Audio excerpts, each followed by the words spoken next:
What if the world's best golfer had an edge that no one else could buy? Or could they? That is the question rattling through Augusta National right now. And it is not coming from casual fans. It is coming from inside the ropes. Rory McIlroy is leading the 2026 Masters by 6 shots the halfway, the largest halfway lead in the tournament's history. And the way he got here is now the center of a very real, very uncomfortable conversation professional. This is not about rules being broken. This is about something more subtle, more layered, and frankly more interesting than a simple scam. So stay with this one, because the full picture is worth understanding. Let's establish exactly where things stand. Rory McIlroy opened the 2026 Masters with rounds of 67 and 65, sitting at 12 under par after 2 rounds. That 65 on Friday included 6 birdies in the closing 7 holes, setting a Masters record as the first player ever to lead the tournament by 6 shots at the halfway point. This is his 18th Masters appearance, and he enters the weekend as the defending champion, chasing what would be only the 4th back-to-back Masters title, following Jack Nicklaus, Nick Faldo, and Tiger. What makes the performance even more striking is what McIlroy chose not to do before arriving at Augusta. After a T46 finish at the Players' Champion, he skipped the Valspar Championship, the Texas Children's Houston Open,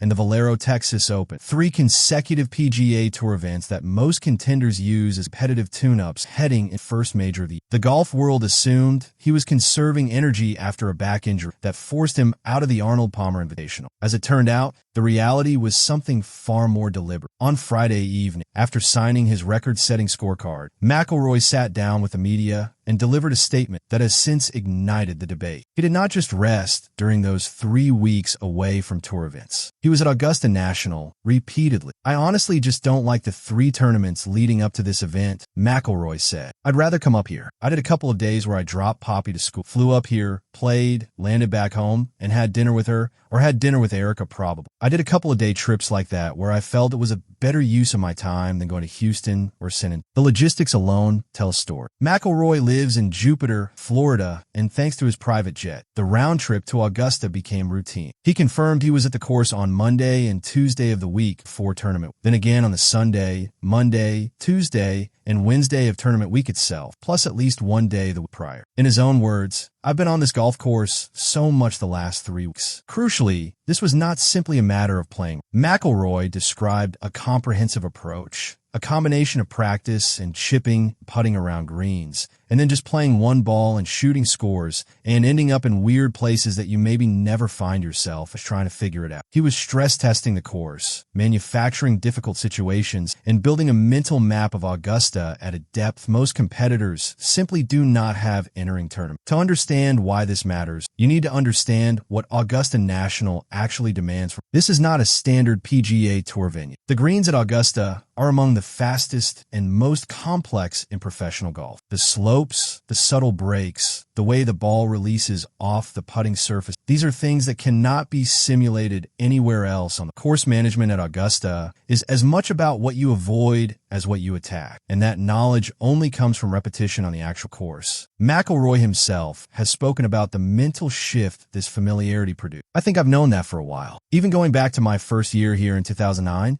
I shot 30 on the back 9 on Sunday. So I've always had the ability to go on these. But I think it was getting to the point where I would allow myself to play the course the way that I knew that I could." He described his mindset during Friday's round as, keep swinging hard at it. Even if you're not hitting fairways, keep swinging. That kind of freedom is built on familiarity, and familiarity is built on time spent on course. By the time Saturday's round 3 began, it was McIlroy's 65th competitive round at Augusta National. Add multiple pre-tournament practice sessions across 3 weeks, and the gap in course knowledge between him and most of his competitors this week is not a small one. Now here is where the conversation gets complicated, and it is important to represent both sides accurately. On one side, the criticism has been direct. Broadcaster John Root posted on social media, Rory McIlroy said he skipped tournaments leading up to the Masters and instead drop his kid at school, take a private jet to Augusta to play a practice, and then be home for dinner. Why is he allowed to have an unfair advantage? Another social media user, Pinstativry went further. The Masters is supposed to be the hardest and most prestigious tournament. You should not be able to play at Augusta within a month first. The core of this argument is access. Not every player in the field owns a private jet. Not every player has the financial resources or the connections to arrange multiple visits to one of the most exclusive private clubs on earth. When preparation inequality is this visible, some believe it undermines the spirit of competition. On the other side, the counterargument is equally strong and grounded in fact. As Yahoo Sports senior writer Dan Wolken reported directly from Augusta,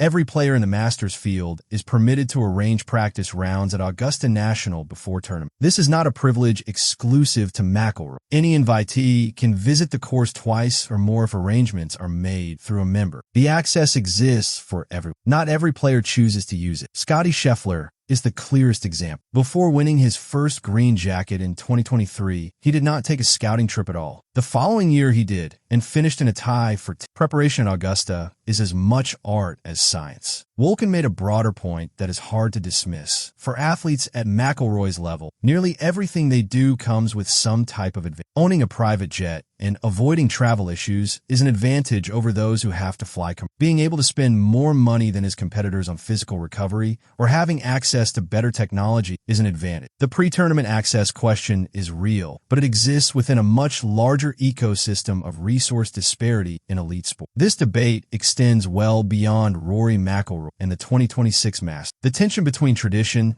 access, and competitive fairness is one that professional golf, elite sport broadly, has never fully resolved. Consider the U.S. Open, which is periodically held at Pebble Beach, a public course where any golfer in the world can pay approximately $700 for a round. Should players be barred from practicing there before the tournament? The principle becomes absurd when applied consistently. Augusta National is a private club. It operates by its own rules and answers to no governing body. The PGA Tour has no jurisdiction over what Augusta permits. Any suggestion that the Tour could impose guidelines on pre-tournament access at a private venue is realistically a non-starter. There's also a secondary thread worth acknowledging. In 2021, McIlroy publicly stated that flying private was a detriment to the world that we live in. By 2026, those day trips to Augusta on his private jet have become a central part of his Masters preparation. That contrast has not gone unnoticed, and while it does not affect the fairness debate directly, it adds a layer to the public conversation around him. Here's where things actually stand when you strip away the Rory McIlroy broke no rule. He exploited no loophole. He identified an available opportunity, used the resources at his disposal, and prepared more thoroughly for Augusta National than most of his competitors chose. That is not a scandal. That is elite level. The genuine tension in this story is not about cheat. It is about whether the current structure of access, where preparation quality is partly a function of wealth and connections, is the right framework for the sport going. That is a legitimate question. But the answer does not implicate McIlroy. It implicates the system, and changing that system is a conversation for Augusta National, the PGA Tour, and the Players Association, not a verdict on one golfer's preparations. At the end of the day, as Wolken put it plainly, McIlroy's biggest advantage this week wasn't the ability to practice at Augusta National. It's that he's Rory McIlroy, one of the most gifted golfers of all time. So here's the question for you. Do you think pre-tournament access to major championship venues should be regulated, or is this simply part of the game at the highest level? Drop your answer in the comments. This conversation is just getting started, and with Sunday's final round still to come, and McIlroy's 6 shots clear with history on the line, it is only going to grow loud. If you want real coverage of everything happening at the 2026 Masters through Sunday, subscribe now. The final chapter of this story has not been written.